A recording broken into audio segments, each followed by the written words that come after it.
आओ आओ बहू, घर को अपने पैरों से पवित्र करो। ममता घर की दहलीज पार कर ही रही होती है कि अचानक एक बहुत गंदी सी बास पूरे घर में फैल जाती है।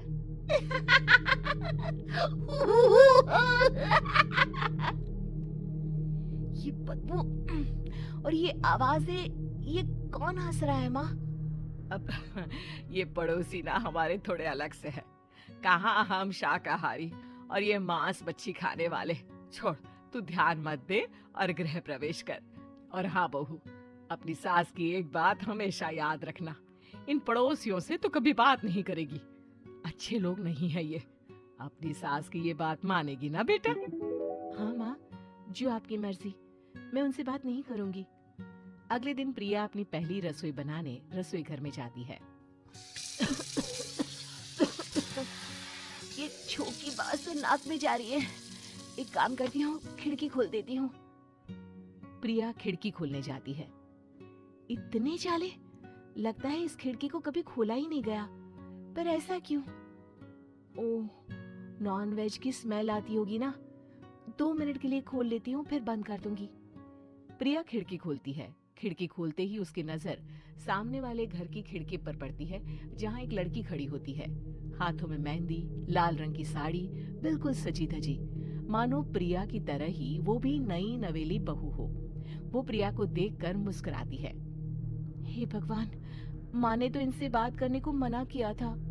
प्रिया फौरन ही खिड़की बंद कर देती है और तवे पर चढ़े रोटी की ओर देखने लगती है। पर वहाँ रोटी न होकर मछली पड़ी होती है। ये क्या? पहली ही रसोई में इतनी बड़ी गलती। हे भगवान, अब मैं क्या करूं?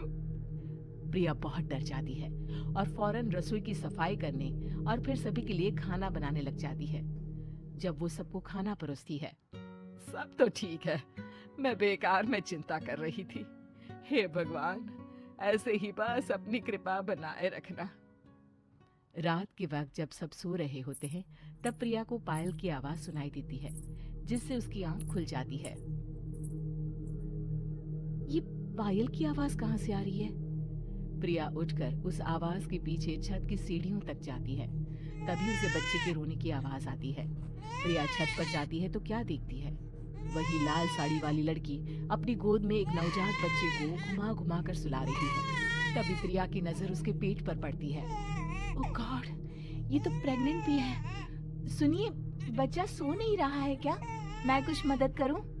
नहीं नहीं, आपके घर वालों को अच्छा नहीं लगेगा, मैं संभाल लूंगी। स्नेहा की गोद से बच्चा हाथ मारकर प्रिया की गोद में आने को छटपटाने लगता है। दोनों घर अगल बगल में बने होने के कारण प्रिया उस बच्चे को गोद में ले लेती है। प्रिया के पास आते ही वो सो जाता है। बच्चे का वो स्पर्श रात भर प्रिया भूल नहीं पाती और अगली सुबह वो छत पर कपड़े सुखा रही होती है। तभी उसे एक औरत इशारा करके बुलाती है। स्नेहा कह रही थी बाबू तुम्हारी गोद में आते ही सो गया। मैं गौरी, स्नेहा की माँ हूँ। बहू, घर आना, बाबू को खिला भी लेना। शाम को जब घर पर कोई नहीं रहता, बच्चे से मिलने के लिए प्रिया छिपकर अपनी पड़ोसन के घर चली जाती है और कुछ देर बच्चे को खिलाकर वापस लौट आती है। इसके कुछ दिन बाद ही प्रिया को पता चलता है कि वो माँ बनने वाली है। ममता की खुशी का ठिकाना नहीं रहता।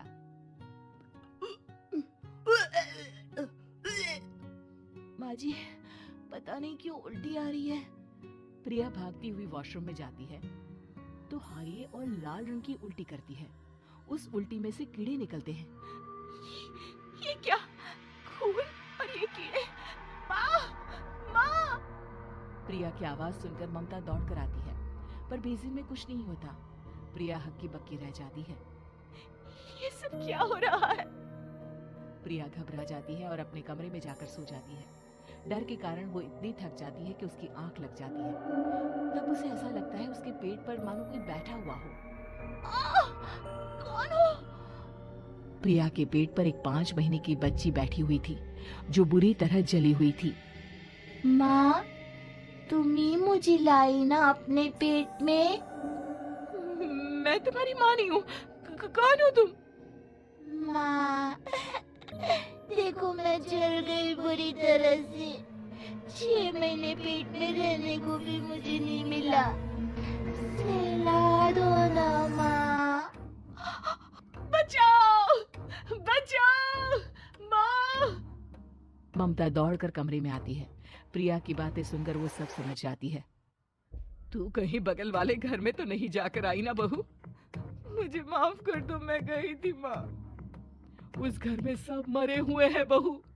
कई साल पहले स्नेहा उस घर में बहू बनकर आई थी। कुछ ही दिन में वो एक बच्चे को जन्म देने वाली थी। पूरा घर बच्चे के आने की खुशी में खोया था कि एक दिन अचानक उस घर में आग लग गई। सब बुरी तरह जलकर मर गए। गौरी आज भी दादी बनने का इंतजार कर रही है और इसीलिए स्नेहा ने अपना अजन्मा बच्चा तुम्हारी कोख में डाल दिया। ममता ये कह रही होती है कि पीछे से उसके पैरों को एक बच्चा पकड़ लेता है।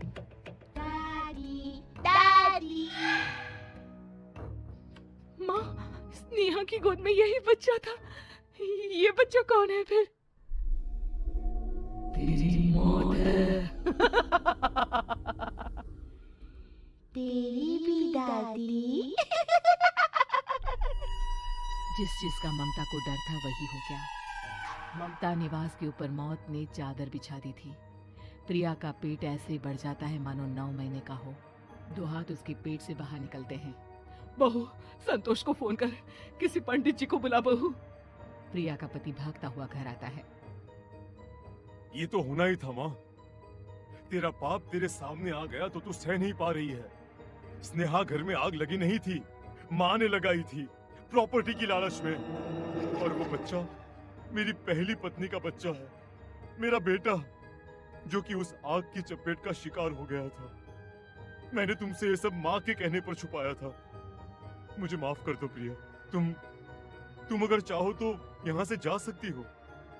मैं तुम्हें किसी भी बंधन में रखना नहीं चाहता। मेरी शादी हुई है आपसे, मैं आपको छोड़ नहीं सकती, पर उससे पहले हमें स्नेहा, उसकी माँ और बच्चे की आत्मा की शांति करवानी होगी। संतोष और ममता गौरी के घर जाते हैं। अंदर सब कुछ जला हुआ होता है। जमीन पर जली हुई लाशें बिखरी हुई थी। ममता रो रो कर अपने करने की माफी गौरी से मांगती है। प्रिया स्नेहा के घर वालों का अंतिम संस्कार करवा देती है और ममता निवास फिर से आत्माओं के साए से मुक्त हो